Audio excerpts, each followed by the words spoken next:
ఖాళీ అయిన రాజ్యసభ స్థానానికి షెడ్యూల్ రిలీజ్ చేసింది కేంద్ర ఎన్నికల సంఘం. ఆ పదవి కోసం 3 పార్టీల నుంచి ఆశావహులు తీవ్ర స్థాయిలో పోటీ పడుతున్నారు. అయితే నిన్న మొన్నటి వరకు విజయసాయిరెడ్డి బీజేపీలో చేరబోతున్నారని, విజయసాయి ఖాళీ చేసిన స్థానాన్ని తిరిగి ఆయనకే కట్టబెడతారన్న ప్రచారం జరిగింది. అసెంబ్లీలో బలాన్ని బట్టి ఖాళీ అయిన రాజ్యసభ స్థానం కూటమికే దక్కటం ఖాయమైన తరుణంలో మరి ఆ అవకాశాన్ని దక్కించుకునేదెవరు? విజయసాయిరెడ్డి పరిస్థితి ఏంటి? ఇంతకు కూటమిలో ఏ పార్టీ అవకాశం దక్కించుకోనుంది? Watch this story.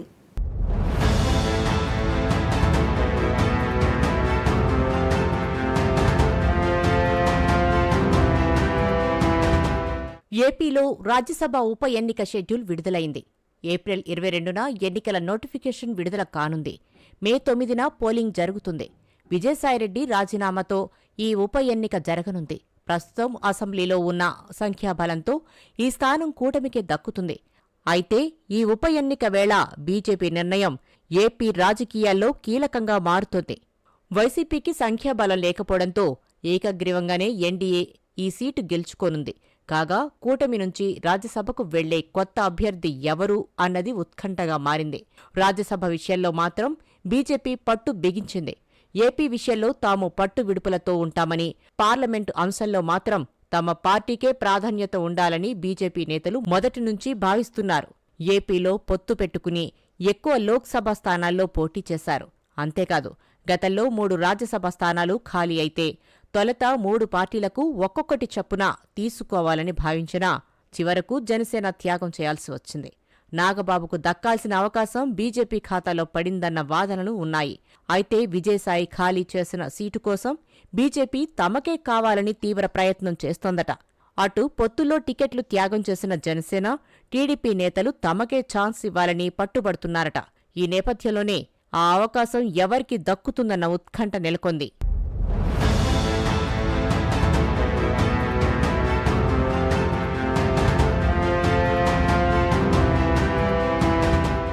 సామాజిక సమీకరణాల ఆధారంగా రాజ్యసభకు అభ్యర్థులను ఎంపిక చేయాల్సి వస్తుంది. వైసీపీ నుంచి 3 బీసీ రాజ్యసభ ఎంపీలు కూటమిలో చేరారు. తిరిగి 3 సీట్లలో 2 బీసీ వర్గాలకే కేటాయించారు. ఇప్పుడు రెడ్డి వర్గానికి చెందిన సాయిరెడ్డి రాజీనామాతో అదే వర్గానికి రాజ్యసభ సీటు ఇవ్వాలని భావిస్తున్నారు. కొత్త అభ్యర్థి జూన్ 2028 వరకు ఎంపీగా కొనసాగే అవకాశముంటుంది. అయితే విజయసాయిరెడ్డి సైతం బీజేపీ నేతలతో టచ్లోకి వెళ్లినట్లు ప్రచారం జరుగుతుంది. సాయిరెడ్డి బీజేపీలో చేరేందుకు టీడీపీ నుంచి అభ్యంతరం వస్తుండటంతో ఆయన చేరిక ప్రక్రియ ఆలస్యమైందంటున్నారు. లిక్కర్ స్కామ్లో విజయసాయిరెడ్డికి మరోసారి నోటీసులు జారీ అయిన సంగతి తెలిసిందే. దీంతో ఈసారికి సాయిరెడ్డికి ఛాన్స్ లేదనే అభిప్రాయం సైతం తెరపైకి వచ్చింది. నిజానికి సాయిరెడ్డి వైసీపీని వీడిన తర్వాత బీజేపీలో చేరే ప్రయత్నాలు చేసినా కూటమి పార్టీల ఆమోదంతోనే సాయిరెడ్డి పొలిటికల్ రీ ఎంట్రీ ఉంటుందని బీజేపీ పెద్దలు స్పష్టం చేసినట్టు ప్రచారం జరిగింది. పొలిటికల్ రీ ఎంట్రీకి లైన్ క్లియర్ చేసుకునే క్రమంలో రాజకీయ ప్రత్యర్థులతో సయోధ్య కుదుర్చుకునే ప్రయత్నాలు చేసినట్టు ఏపీ రాజకీయ వర్గాల్లో విస్తృత ప్రచారం జరిగింది. సాయిరెడ్డి క్రియాశీల రాజకీయాలకు దూరంగా ఉంటున్నట్టు ప్రకటించినా ఆ తర్వాత బీజేపీ నాయకులతో సన్నిహితంగా మెలిగే ప్రయత్నాలు మాత్రం కొనసాగించారు. వైసీపీకి ఎంపీ పదవి రాజీనామా చేసిన తర్వాత ఇక వ్యవసాయం చేసుకుంటారని సాయిరెడ్డి చెప్పినా తెరవెనుక ప్రయత్నాలు మాత్రం కొనసాగించారు. సాయిరెడ్డిని నేరుగా బీజేపీలో చేర్చుకుంటే గతంలో ఆయన చేసిన విమర్శలు, ఆరోపణలు తెరపైకి వస్తాయి. టీడీపీ, జనసేనలపై సాయిరెడ్డి గతంలో తీవ్ర విమర్శలు చేశారు. దీంతో కూటమి పార్టీల సమ్మతితోనే సాయిరెడ్డిని చేర్చుకునేలా ఒప్పందం కుదిరినట్టు తెలుస్తోంది. వైసీపీ హయాంలో జరిగిన అక్రమాలను సాయిరెడ్డితోనే బయట పెట్టించడం ద్వారా కూటమి పార్టీల మధ్య సానుకూల వాతావరణం ఏర్పడుతుందని భావిస్తున్నారు. ఈ తరుణంలో సాయిరెడ్డి బీజేపీలో చేరతారా? అందుకు టీడీపీ, జనసేన ఒప్పుకుంటాయా అన్నది తేలాల్సి ఉంది. ఒకవేళ సాయిరెడ్డి కాకపోతే కిరణ్ కుమార్ రెడ్డి, జీవీఎల్ నరసింహారావు లాంటి వారి పేర్లను సైతం బీజేపీ పెద్దలు పరిశీలిస్తున్నట్లు తెలుస్తోంది. అయితే జనసేన కూడా తమకు ఈసారైనా రాజ్యసభ అవకాశం కల్పించాలని టీడీపీ, బీజేపీ పెద్దలతో గట్టిగానే ఒప్పించుకునే ప్రయత్నం చేస్తున్నట్లు తెలుస్తోంది.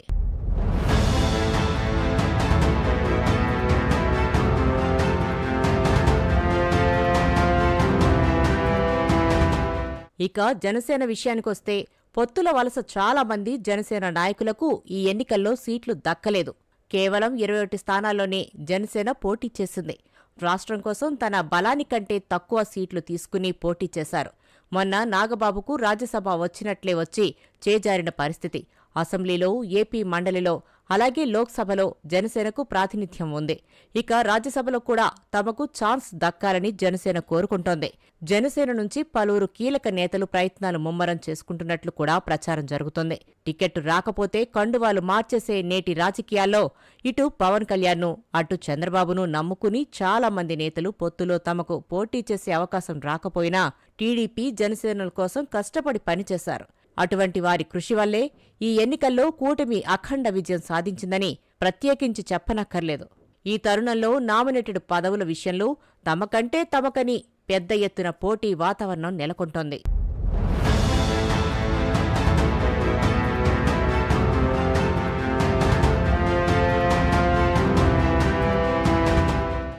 ఇక టీడీపీ విషయానికొస్తే చాలా మంది సీనియర్లు ఖాళీ అయిన రాజ్యసభ స్థానం తమకే వస్తుందన్న ధీమాతో ప్రయత్నాలు చేసుకుంటున్నారు.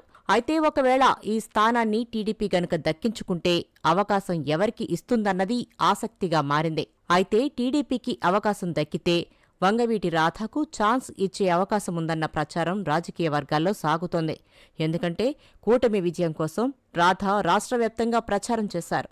అంతేకాదు, గత 2 సార్వత్రిక ఎన్నికల్లో తెలుగుదేశానికి స్టార్ క్యాంపెయినర్గా పనిచేశారు.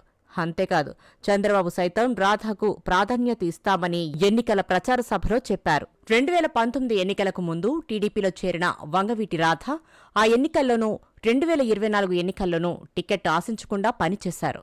వంగవీటి మోహన్ రంగా తనయుడిగా రాష్ట్ర వ్యాప్తంగా ప్రత్యేక ఆదరణ ఉన్న వంగవీటి రాధకు పార్టీలకు, కులమతాలకు అతీతంగా అభిమానులున్నారు. కాపు సామాజిక వర్గం రాధను ఓన్ చేసుకుంది. ఎన్నికల్లో కూటమి అభ్యర్థుల తరపున విస్తృత ప్రచారం చేసిన రాధ రాష్ట్రంలోని కాపు సామాజిక వర్గాన్ని ప్రభావితం చేయడంలో తన వంతు పాత్ర పోషించారన్న వాదనలు సైతం ఉన్నాయి. దీంతో ఖాళీ అయిన రాజ్యసభ స్థానంలో టీడీపీకి అవకాశం వస్తే వంగవీటి రాధకు ఛాన్స్ ఇచ్చినా ఆశ్చర్యపోనక్కర్లేదని రాజకీయ వర్గాల్లో ప్రచారం జరుగుతోంది. కొద్ది రోజుల క్రింద రాధ చంద్రబాబును కలవడం కూడా ఇందుకు బలాన్ని చేకూర్చింది.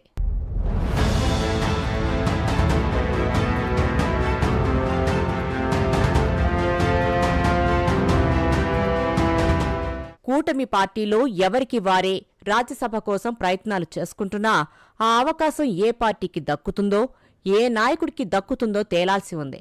బీజేపీ పంతం నెగ్గించుకుంటుందా, జనసేన రాజ్యసభలో బోని కొడుతుందా, లేదంటే టీడీపీయే ఎగరేసుకుపోతుందా అన్నది కాలమే తేల్చాలి.